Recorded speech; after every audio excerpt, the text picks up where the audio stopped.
नमस्कार शेतकरी मित्रांनो. आपल्याला मोल्ट बसून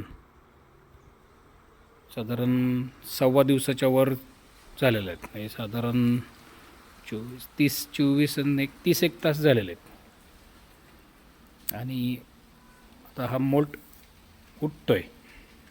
तर साधारण 40% मोल्ट, जवळ 40 नाही 50% मोल्ट उठलेला आहे आणि अजून एक मोल्ट उठायचा बाकी आहे. त्याच्यामुळे फिडिंगची गडबड नाही करायची.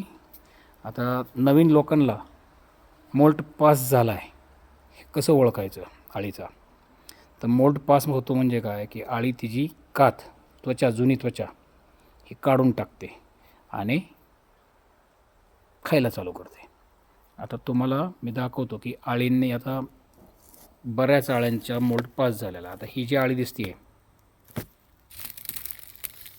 ही हिचा मोल्ट पास झालेला आहे, कारण ते चेहऱ्यावरती तिचं तोंडाचं बघा कवच, किंवा त्या समोरच्या 2 अळ्या, ह्या 2 अळ्या पण तिचा पण मोल्ट पास झालेला आहे. तिच्या तोंडावरचं पण कवच निघलेलं आहे आणि तिच्या तोंडाखालीच बघा त्या काडीवर तिची एक स्किन दिसते, म्हणजे अळीने टाकलेली त्वचा ती तशी दिसते. तुम्हाला अजून बऱ्याच असं भरपूर ठिकाणी दिसेल तुम्हाला. तर ही अळी, हां, तिच्या खाली जे दिसतंय ते मोल्ट पास झाल्यानंतरची स्किन आहे. ह्या अळीचं पण मोल्ट पास झालेलं आहे. आता तुम्हाला लगेच दाखवतो की तिच्या शेजारीच ही अळी,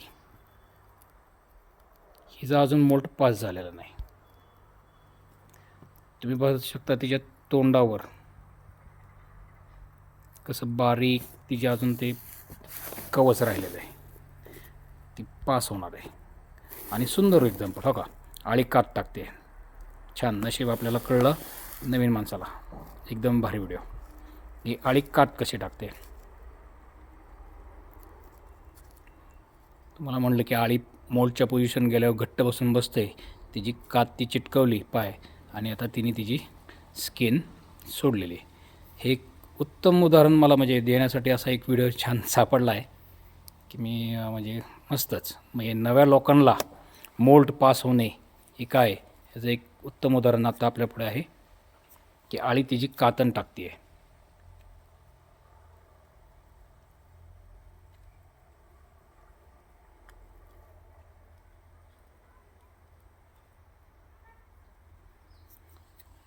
पाहू शकता, हळूहळू हळूहळू तिची कात टाकते, त्यात स्किनमधनं बाहेर येतात. झाले, ओके. तर अशा प्रकारे मोल्ट पास होतो. अळीचं जीवनचक्र आहे ज्याच्यामध्ये ती अशी 4 वेळा मोल्टवर जाते. आता हा 3रा मोल्ट पास होतो तिचा. स्किन टाकलेली आहे आणि तुम्ही बघू शकता आता ही अळी मागची, तिचा अजून मोल्ट पास झालेला नाही आहे. तसंच जशी आता ह्या अळीचा स्किन सोडली तशीच ती थोड्या वेळात ती स्किन सोडेल. ज्या उद्देशासाठी मी आज व्हिडिओ करायला पाहत होतो की मोल्ट पास होतो आहे कसं करायचं, तर एक छान उदाहरण लाईव्ह आपल्याला पाहायला मिळालं की अळी कात कशी टाकते. आणि पाला पाहू शकता की जे मी काल तुम्हाला म्हणलं की युनिफॉर्म डस्टिंग होतं त्या मशीनने, त्याच्यामुळे 24 तासात पाला अक्षरशः चुरा होतो आहे सर. इतका ड्राय झाला. हा सुद्धा बघा.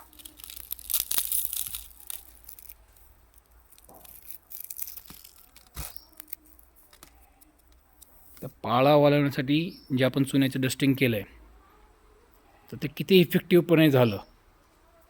आणि बेड ड्राय असल्यामुळे अळीला पण मोल्ट पास करायला त्याचा फायदा होतो. आणि रेशीम शेतीचं सक्सेस तुमचं बेड मॅनेजमेंट आहे. तुमचा बेड जेवढा कोरडा निरोगी ठेवसाल त्यातच तुमचं रेशीम शेतीचं सक्सेस आहे. तर आता आज संध्याकाळपर्यंत मी सगळा मोल्ट पास होईल आणि आज संध्याकाळी फिडिंग नाही देणार. उद्या सकाळी फिडिंग देणार. म्हणजे साधारण आपला 1.5 दिवसाचा कालावधी मोल्ड उठण्यासाठी गेला. आणि रात्रीचं लेट फिडिंग मी शक्यतो टाळतो. थोडा उशीर झाला तरी चालेल, पण त्यांनी काय होणार आहे की माझ्या सगळ्या अळ्या एकत्र मोल्ड पास म्हणजे झालेला असेल. आणि जेव्हा उद्या सकाळी मी डस्टिंग करेल विजेता, अंकुश किंवा सप्लिमेंटचं कुठल्या तरी एक ह्याचं डस्टिंग करणार आहे. शक्यतो विजेताच करेल. आणि ते डस्टिंग झाल्यानंतर एक अर्ध्या तासाने फिडिंग देईल.